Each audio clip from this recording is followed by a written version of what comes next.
নমস্কার, আপনাদের সবাইকে স্বাগত। ইসরায়েল হামাসের যুদ্ধে বাকি রইল না হাসপাতালও। মঙ্গলবার গাজা সিটির হাসপাতালে আছড়ে পড়ে একটি মিসাইল, যার জেরে এক নিমেষে অন্তত 500 জনের মৃত্যু হয়েছে বলে খবর।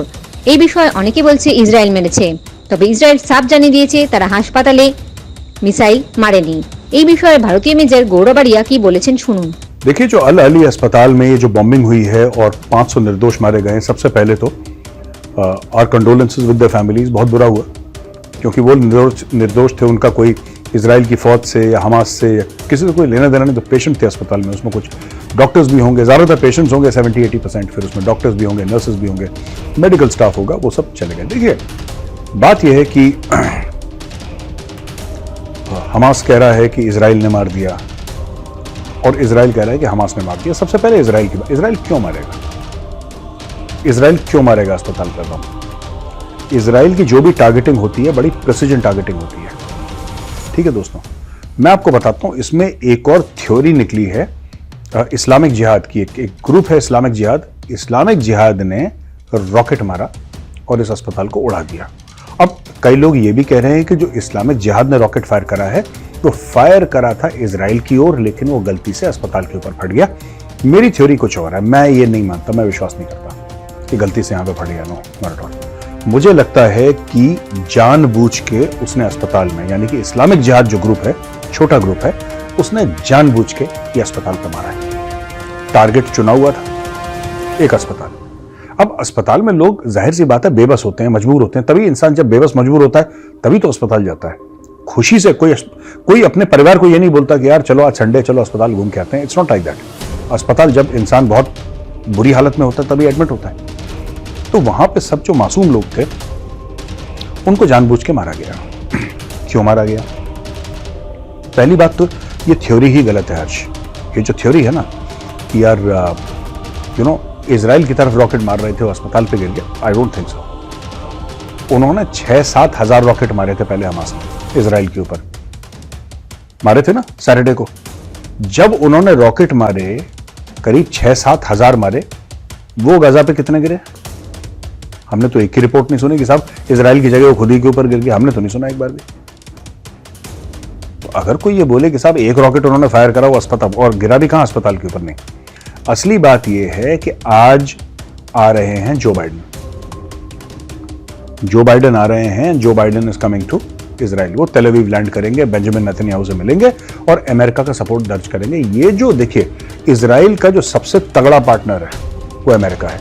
अमेरिका इजराइल को पैसे भी देता है, अमेरिका इजराइल को हथियार भी देता है, अमेरिका इजराइल की सेफ्टी और सिक्योरिटी की गारंटी भी लेता है।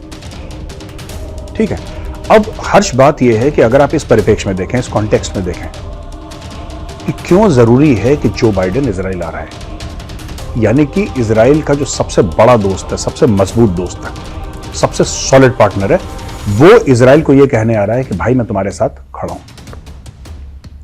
उसके बीच में आप एक फॉल्स फ्लैग ऑपरेशन कर सकते हैं। आपसे मेरा मतलब इस्लामिक जिहाद या और भी जिहादी तंजीमें हैं, उसमें हमास शामिल, उसमें XYZ जो भी होगा, ये लोग मिलके एक फॉल्स फ्लैग ऑपरेशन करते हैं। ये लोग कहते हैं कि साहब जो बाइडेन आ रहा है, जो बाइडेन आने से पहले एक मारेंगे रॉकेट, ये रॉकेट जाएगा अस्पताल में, 500 लोग वहां पे साफ हो जाएंगे, एक साथ 500 लोग मर जाएंगे, और सोशल मीडिया पे हम लोग हल्ला करना शुरू कर देंगे कि इजरायलियों ने मार दिया, इजरायलियों ने मार दिया। पूरी दुनिया में हल्ला करना शुरू कर देंगे। अब जब दुनिया में हल्ला होगा तो जाहिर सी बात है कि जो बाइडेन जो आ रहा है वो थोड़ा सा एक, जिसको कहते हैं स्टिकी विकेट पे, जिसको क्रिकेटर्स कहते हैं स्टिकी विकेट, तो थोड़ा सा वो घबरा जाएगा, परेशान हो जाएगा। वो 500 मासूम जाने चली गई यार, जाहिर सी बात है। ये फॉल्स फ्लैग ऑपरेशन करा गया, और ये मैं आपको गारंटी के साथ कह रहा हूं कि इजराइल ने नहीं कराई है। Israel is not done it. ये जिहादियों ने खुद अपने बंदे मार दिए हैं, और खुद अपने बंदे मार के ये नाम लगा रहे हैं इजराइल का कि इजराइल का जो मामला है थोड़ा बहुत खराब हो जाए। दोस्तों, मैं एक और चीज बताता हूं आपको, और ये बाद में चल के भी हम लोग इसके ऊपर अगर वैसा सवाल आया तो हम डिस्कस कर सकते हैं। कश्मीर में जो पत्थरबाजी आपने सुना होगा ना, जो हिंदुस्तानी देख रहे हैं, भारतीय देख रहे हैं, कश्मीर में पत्थरबाजी आई कहां से? जब मैं JNK में पोस्टेड था, मैंने तो नहीं देखी थी पत्थरबाजी। उस समय नहीं होती थी, किसी को आइडिया भी नहीं था वहां पे कि पत्थरबाजी होगी। ये आइडिया पैलेस्टीन से आया कश्मीर।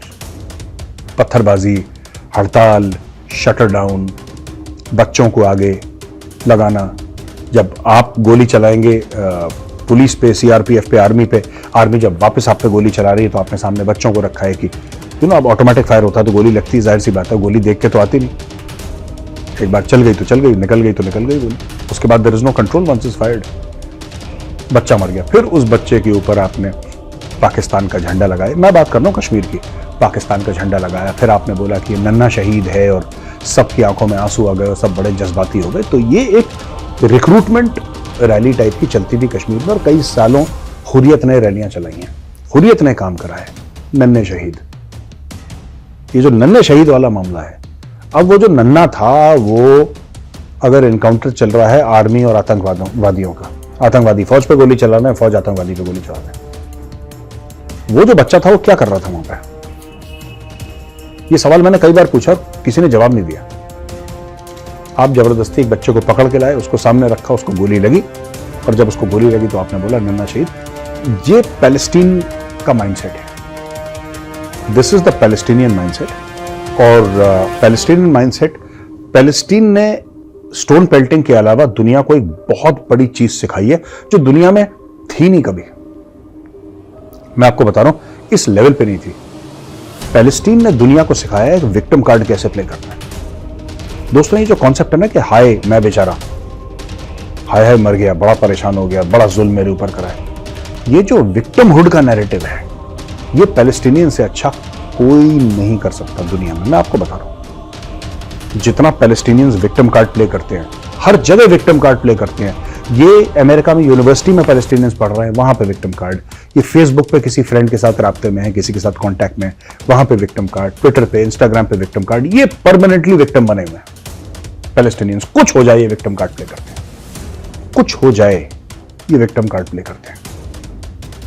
और मुझे लगता है कि पैलेस्टीन का सबसे बड़ा हथियार वो नहीं है जो हमास के रॉकेट्स हैं या हमास के जो टेररिस्ट हैं, वो सबसे बड़ा हथियार नहीं है पैलेस्टीन का। पैलेस्टीन की जो जनसंख्या है, जो वहां के लोग हैं, जिनको बचपन से सिखाया गया है कि बेटा बड़े होकर तुम्हें विक्टिम कार्ड खेलना है, कि तुम याद रखना तुम विक्टिम हो, तुम एक इंसान नहीं हो, तुम एक विक्टिम हो, you are not a normal human being, you are a victim. तो ये विक्टिम कार्ड पैलेस्टीनियंस खेलते हैं और दबा के खेलते हैं बॉस, और इन जैसा कोई नहीं खेल सकता। इन्होंने यही चीज हुर्रियत को भी सिखाई थी कश्मीर में, यही पैलेस्टीनियन ने हुर्रियत को सिखाई थी। पाकिस्तान ने पूरा इन्हीं का खाका ना, हर्ष ये जो खाका बनाया था ना पूरा, ये पाकिस्तान इन्हीं से लेकर आया था, चोरी करके। पाकिस्तान में खुद ओरिजिनल तो कुछ है नहीं, ये पैलेस्टीन से चोरी करके आया था। And that is how this whole thing, Kashmir में ये शुरू कर दिया इन्होंने कि आया हमारे साथ बड़ा जुल्म हो गया जनाब, बड़ा जुल्म। ये कहां से आया? ये पैलेस्टीन से आया।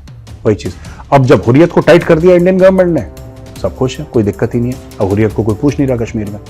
तो वही चीज ये विक्टिम कार्ड वाला मामला है कि हम मर गए, हम बेचारे, हमारे ऊपर जुल्म हुआ है, हम परमानेंट बेचारे, हम 75-76 साल से बेचारे, हम आगे के 100 साल तक और बेचारे, हम परमानेंट बेचारे।